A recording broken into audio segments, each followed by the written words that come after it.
We're talking about things that I believe, and I hope you would consider these and you believe some of these similar things. But the second thing I want to talk about today, last week we talked about God made me, God made you.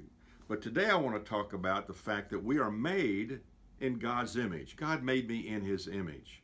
The scripture says in Genesis, and this is very powerful, in the beginning God created the heavens and the earth. And that's in verse 1, chapter 1 of the first book of the Bible, Genesis.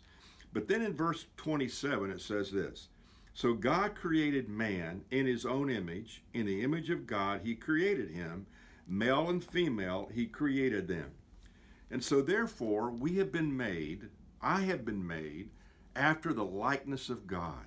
I have been made in the image of God. In other words, there are certain attributes, certain things about God that I have because I'm made after his likeness and in his image.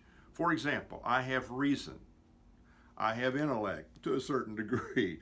I have emotions. I have a will. I can make decisions.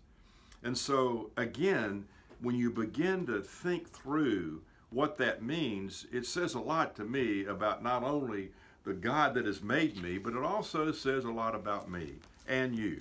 Number one, it says to me, I have worth. Number two, I have value.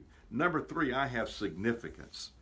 Now, on the other hand, what does the culture say about you and me? Well, if this culture around us every day says if you want to be valued and have worth and significance, you've got to have three things.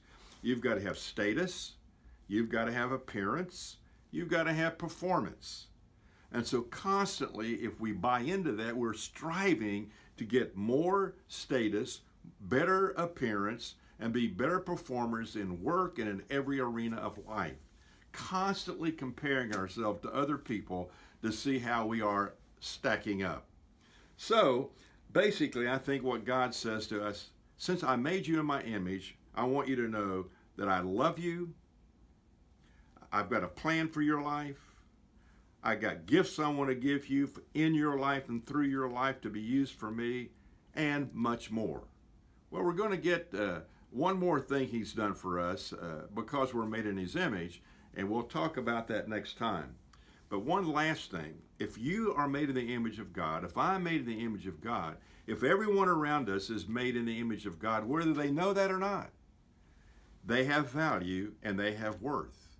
And because we know that, and if we believe that, we ought to treat everyone as though they have been made in the image of God, to love them and care for them and respect them. Even though we may disagree with them, they have value and they have worth. Yep, that's right.